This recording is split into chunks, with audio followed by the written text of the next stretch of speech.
Hello student, आज हम chapter 4 chemical bonding and molecular structure lecture 6 में हमारा नेक्स्ट आर्टिकल जो है बैलेंस बॉन्ड थ्योरी, उसके बारे में स्टडी करने जा रहे हैं।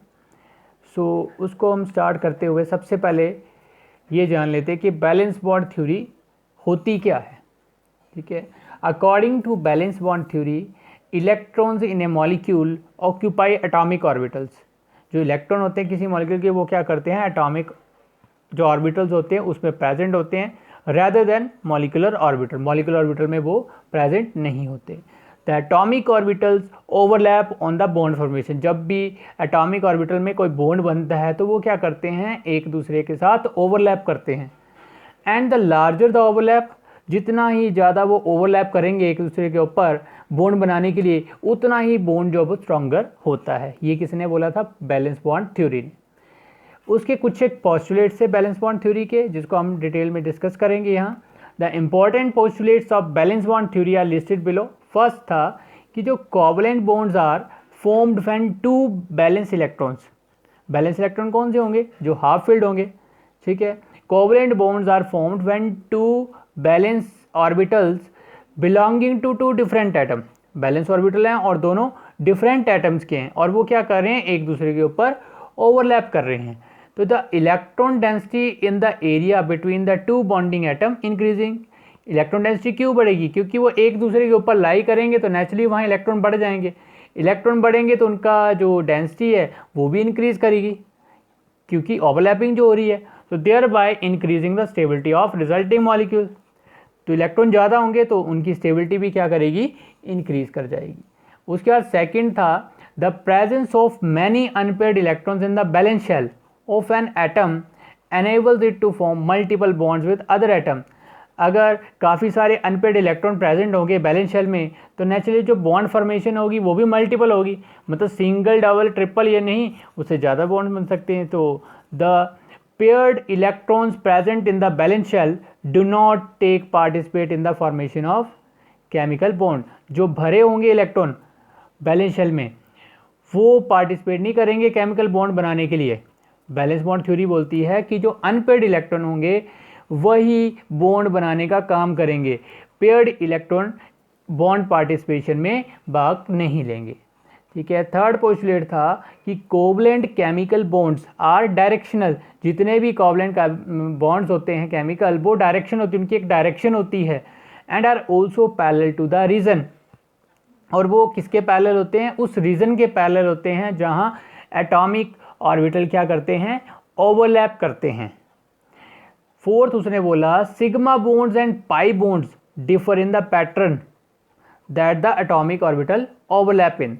सिग्मा बॉन्ड और पाई बॉन्ड जो बनते हैं उनके फॉर्मेशन का जो पैटर्न होता है एटॉमिक ऑर्बिटल ओवरलैप का, वो अलग अलग होता है। यानी कि जो पाई बॉन्ड्स होते हैं वो कैसे बनते हैं, साइड वाइज ओवरलैपिंग के साथ, जब ऑर्बिटल साइड वाइज ओवरलैप करते हैं। वेयर एज जो ओवरलैपिंग अलोंग द एक्सिस होती है कंटेनिंग द न्यूक्लियाई, जिसमें न्यूक्लियाई भी आ जाता है खुद दो एटम का, तो उससे जो ओवरलैपिंग से बॉन्ड बनता है उसको बोलते हैं सिग्मा बॉन्ड्स।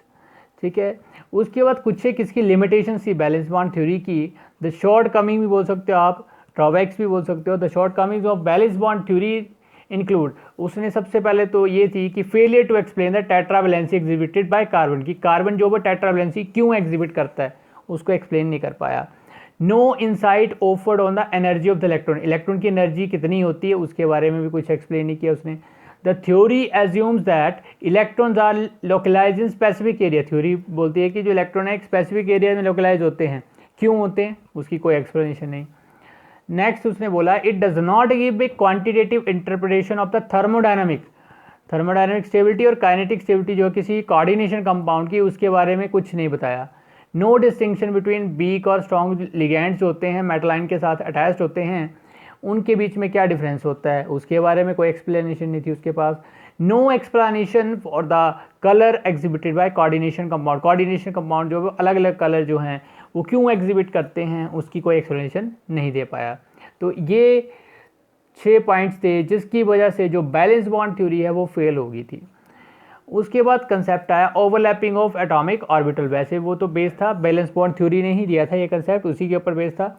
उसने क्या बोला था, atoms combine together. Atom combine क्यों करते हैं? To lower down the energy of system, जो एनर्जी सिस्टम की उसको कम करने के लिए। अगर एनर्जी कम होगी तो स्टेबिलिटी ईजिली अटेन की जा सकती है। तो in layman's terms the rule simply says that the less energy you need, जितनी कम एनर्जी की आपको ज़रूरत पड़ती है उतना ही ईजिली आप सर्वाइव कर सकते हो। तो फॉर एग्जांपल जैसे hydrogen prefers to exist as, hydrogen prefer करता है कि H2 मॉलिक्यूल में एग्जिस्ट करे instead of isolated hydrogen atom. अकेला वो एग्जिस्ट होना पसंद नहीं करता, बिकॉज जो H2 है उसके लिए कम एनर्जी की ज़रूरत पड़ेगी, जबकि आइसोलेटेड हाइड्रोजन एटम के लिए ज़्यादा एनर्जी की ज़रूरत पड़ती है। उसके बाद आता है हमारे पास ऑर्बिटल ओवरलैपिंग क्या होती है। When two atoms combine together, जब दो एटम कंबाइन करते हैं तो आपको पता है कोवलेंट बॉन्ड बनता है। Their energy is minimum, energy उनकी कम हो जाती है। When they are so close to each other, कब होती है कम? जब वो एक दूसरे के काफ़ी नज़दीक होते हैं। That their orbitals are partially, क्योंकि उनके ऑर्बिटल जो हैं कुछ पार्ट एक दूसरे में मर्ज हो गए होते हैं। तो this partial merging of atomic orbital, ये जो पार्शियल मर्जिंग होती है किसकी? एटॉमिक ऑर्बिटल की, उसको बोलते हैं हम ऑर्बिटल ओवरलैपिंग, या फिर ओवरलैपिंग ऑफ एटॉमिक ऑर्बिटल भी बोला जाता है। यहाँ आप देख सकते हो ये मॉलिक्यूल ए है और बी है, उनके ऑर्बिटल बता रखे हैं। जब वो ओवरलैप कर रहे हैं तो देख सकते हो आप कुछ पार्ट जो है एक दोनों का जहाँ वो ओवरलैप कर रहे हैं वो मर्ज हो गया एक दूसरे में, जिसे हम बोलते हैं orbital overlapping. When two atoms come in contact with each other, जब दो एटम एक दूसरे के कंटैक्ट में आते हैं तो क्या करते हैं? बॉन्ड बनाते हैं। देयर ओवरलैप, उनका ओवरलैप पॉजिटिव भी हो सकता है, नेगेटिव भी हो सकता है और इवन जीरो भी हो सकता है। वो किसके ऊपर डिपेंड करता है? उनके फेज़ के ऊपर और उनके साइन ऑफ इंटरेक्टिंग ऑर्बिटल, की जो साइन है ऑर्बिटल के जो अट्रैक्ट कर दें एक दूसरे को वो कैसे हैं। सबसे पहले positive overlapping of atomic orbital की बात करते हैं।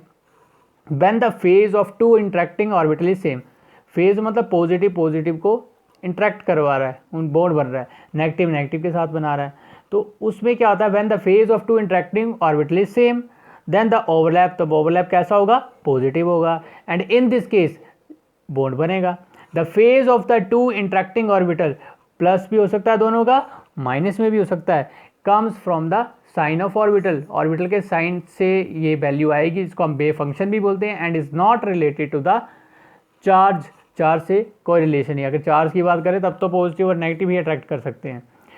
उसके बाद सेकंड आता है negative overlapping of atomic orbital. When the phase of two interacting atomic, जो इंटरेक्ट कर रहे हैं दोनों एटॉमिक ऑर्बिटल वो ऑपोजिट फेज में है, then the overlap is negative, तो ओवरलैप कैसा होगा? नेगेटिव होगा। And in this case the bond बनेगा ही नहीं। ठीक है। उसके बाद आता है हमारा third, zero overlapping of atomic orbital. When the orientation of two interacting atomic orbital, जो ओरिएंटेशन है दो इंटरेक्टिंग ऑर्बिटल की वो कैसी है? Is such that there is no overlapping, वहाँ हम दोनों ऑर्बिटल में ओवरलैपिंग ही नहीं हो रही है। अगर ओवरलैपिंग नहीं होगी तो नेचुरली उसे हम क्या बोलेंगे? Zero overlapping. ठीक है। यहाँ आप देख सकते हो नीचे हमने ड्रॉ कर रखे हैं, पॉजिटिव ओवरलैप भी बता रखा है। देखो प्लस प्लस वाले जो हैं सेम साइन वाले जो इंटरेक्ट कर रहे हैं तो ये पॉजिटिव ओवरलैप। नीचे भी ये जो डम्बल शेप है वो पी ऑर्बिटल की है और जो स्फेरिकल है वो एस ऑर्बिटल की है। आप देख सकते हैं पॉजिटिव वाले केस और एक तरफ राइट साइड में नेगेटिव वाले केस हैं, प्लस और माइनस के साथ, है ना, माइनस और प्लस के साथ। और नीचे जीरो ओवरलैप देख सकते हैं किस तरह से ओवरलैपिंग होगी, जिसको हम नो ओवरलैपिंग बोलेंगे, वो जीरो ओवरलैपिंग होती है। अच्छा, उसके बाद हमारे पास आता है types of overlapping and nature of covalent bond. Types किस किस तरह के होते हैं ओवरलैपिंग के और नेचर कैसी रहती है कोवलेंट बॉन्ड की उनके अकॉर्डिंग, उसके बारे में स्टडी करते हैं। There are two types of covalent bond, दो तरह के कोवलेंट बॉन्ड होते हैं depending upon the nature of overlap, की ओवरलैपिंग कैसी हो रही है उनके ऊपर डिपेंड करता है।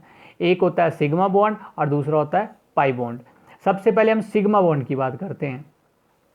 सिग्मा बॉन्ड इज फॉर्म्ड, कैसे फॉर्म होता है? By the end to end overlap of bonding orbital. End to end overlap होगा अगर बॉन्डिंग ऑर्बिटल का, तब ये बनेगा। और कैसे बनेगा? Along the internuclear axis. This type of overlap is called, इसको हम हेड ऑन ओवरलैप भी बोलते हैं और एक्सियल ओवरलैप भी बोलते हैं। The head on overlap can take place in any one of the following, इसको भी फर्दर डिवाइड कर रखा है तीन पार्ट्स में। सबसे पहले इसमें हम डिस्कस करते हैं एस ओवरलैपिंग को। When there is an overlap of, किसका ओवरलैप हो रहा है? दो हाफ फिल्ड एस ऑर्बिटल का, क्योंकि एस ऑर्बिटल स्फेरिकल होते हैं, अलोंग द इंटरन्यूक्लियर एक्सिस। तो ओवरलैपिंग होगी जो उसे हम बोलेंगे एस एस ओवरलैपिंग। आप देख सकते हो एस ऑर्बिटल के साथ ओवरलैप करेगा तो एस एस ओवरलैपिंग होगी। फिर है s p overlapping, when there is an overlap between, किसके बीच में ओवरलैप हो रहा है, हाफ फील्ड एस ऑर्बिटल और हाफ फील्ड ही पी ऑर्बिटल में हो रहा है। देख सकते हैं आप, द ओवरलैपिंग को सब हम बोलेंगे एस पी ओवरलैपिंग। ये है पहले जो स्फेरिकल है आपको ब्लू कलर में दिख रहा होगा वो एस ऑर्बिटल है। फिर पी ऑर्बिटल डबल शेप में, देखो आप ओवरलैपिंग कैसी हुई है, एस पी ओवरलैपिंग, ये बता रहा है सिग्मा बॉन्डिंग क्योंकि हेड ऑन है ना। तो थर्ड है P P overlapping, this type of overlapping occurs between two half field P orbitals होंगे तभी ये होगी ओवरलैपिंग, ठीक है। तो पी ऑर्बिटल का हेड और दूसरे पी ऑर्बिटल का हेड जो ओवरलैप करेंगे तो पी बी ओवरलैपिंग होगी। उसके बाद दूसरा पार्ट आता है हमारे पास पाई बॉन्ड। पाई बॉन्ड कैसे बनता है, a pi bond is formed when the atom overlaps in such a way that their axis remain parallel to each other, उनकी एक्सिस एक दूसरे के पैरेलल रहेंगी and perpendicular to internuclear axis के parallel होंगी। दिस टाइप ऑफ ओवरलैप को हम sideways overlap भी बोलते हैं। साइडवाइज देख सकते हैं आप, नीचे दिखा रखा है किस तरह से पी ऑर्बिटल दूसरे पी ऑर्बिटल से साइड वाइज ओवरलैप कर रहा है। ये केस सिर्फ पी ऑर्बिटल में ही देखा जाता है, एस के साथ ऐसा केस पॉसिबल नहीं है। उसके बाद बात आती है स्ट्रेंथ ऑफ सिग्मा बॉन्ड और पाई बॉन्ड की, किसकी स्ट्रेंथ जो है वो ज़्यादा होती है। In sigma bond the overlapping occurs to a larger extent, sigma bond में जो ओवरलैपिंग होती है ज़्यादा एक्सटेंट में होती है, hence sigma bond is stronger, sigma bond stronger है किससे, पाई बॉन्ड से। Where the overlapping occurs to a smaller extent, क्योंकि पाई बॉन्ड में स्मॉलर एक्सटेंट आप देख सकते हो स्मॉलर एक्सटेंट तक है, सिर्फ साइड साइड में टच करेगा, वो हेड ऑन है तो काफ़ी ज़्यादा कवर कर लेता है। Further a pi bond between two atoms is formed in addition to a sigma bond. The presence of sigma and pi bond in single, double and triple bond is as follows. A single bond contain, अगर single bond होगा compound में तो वहाँ 1 sigma bond होगा, double bond होगा तो sigma भी होगा और पाई भी होगा, ट्रिपल होगा तो एक सिग्मा होगा और 2 पाई बॉन्ड प्रेजेंट होंगे। तो इस तरह से क्राइटेरिया चलता है सारा। उसके बाद हमारे पास एक इंपॉर्टेंट डिफरेंस आता है सिग्मा और पाई बॉन्ड्स में, जो कि एग्जामिनेशन पॉइंट ऑफ व्यू से काफ़ी इंपॉर्टेंट है, पूछा जाने वाला आर्टिकल है। Some important points of difference are given in the table below. Sigma bond versus pi bond, एक तरफ सिग्मा बॉन्ड है और दूसरी तरफ पाई बॉन्ड। सबसे पहले तो डेफिनेशन पे आ जाते हैं सिग्मा बॉन्ड की। Sigma bond is formed by end to end overlapping of orbital, जिसको हम एक्सिस ओवरलैपिंग भी बोलते हैं, ये हम ऊपर भी पढ़ चुके हैं। फिर पाई बॉन्ड क्या होता है, पाई bond is formed bye sideways overlapping होती है ऑर्बिटल की, जिसको लेटरल ओवरलैपिंग भी बोलते हैं, ऊपर हमने डायग्रामेटिकली इसको स्टडी कर लिया है। सिग्मा बॉन्ड में sigma bond can be formed by overlapping between, कौन कौन बना सकता है, एस एस, एस पी और पी पी ऑर्बिटल बना सकते हैं, जबकि पाई ऑर्बिटल सिर्फ ओवरलैपिंग इन्वॉल्व करता है पी ऑर्बिटल्स की, एस ऑर्बिटल में ऐसा नहीं होता। थर्ड है sigma bond is a strong bond, जबकि पाई बॉन्ड जो वो वीकर बॉन्ड होता है। फोर्थ है sigma bond consist of only 1 electron cloud, sigma bond में सिर्फ एक इलेक्ट्रॉन क्लाउड होता है जो कि सिमेट्रिकल होता है उसके इंटरन्यूक्लियर एक्सिस के, जबकि पाई बॉन्ड है उसमें 2 इलेक्ट्रॉन क्लाउड होते हैं, एक के ऊपर दूसरा, plane of atomic nuclei and the other below, एक ऊपर होगा और एक नीचे होगा। फिफ्थ पॉइंट है free rotation of atom around sigma bond is possible, free rotation, क्योंकि स्फेरिकल होगा तो फ्री रोटेट कर पाएगा, जबकि rotation of atoms around pi bond में तो रोटेशन ये पॉसिबल ही नहीं है विदाउट ब्रेकिंग द पाई, जबकि तक कि पाई बॉन्ड टूट नहीं जाता तब तो रोटेट नहीं कर सकता, जबकि सिग्मा बॉन्ड में वो फ्री रोटेट कर सकता है विदाउट ब्रेकिंग, ठीक है। तो ये कुछ एक आर्टिकल थे जो आज हमने स्टडी किए।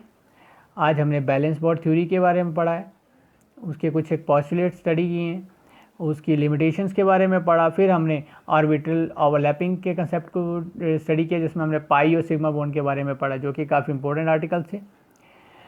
कल हम इसका इम्पोर्टेंट आर्टिकल करनेंगे नेक्स्ट लेक्चर में, जो कि होगा हमारा हाइब्रिडाइजेशन, जो कि काफ़ी इंपॉर्टेंट है क्योंकि ये शेप्स, इस हाइब्रिडाइजेशन से हम किसी भी मॉलिक्यूल की शेप का इजीली पता लगा सकते हैं, जो कि काफ़ी इंपॉर्टेंट आर्टिकल है। So thank you for watching.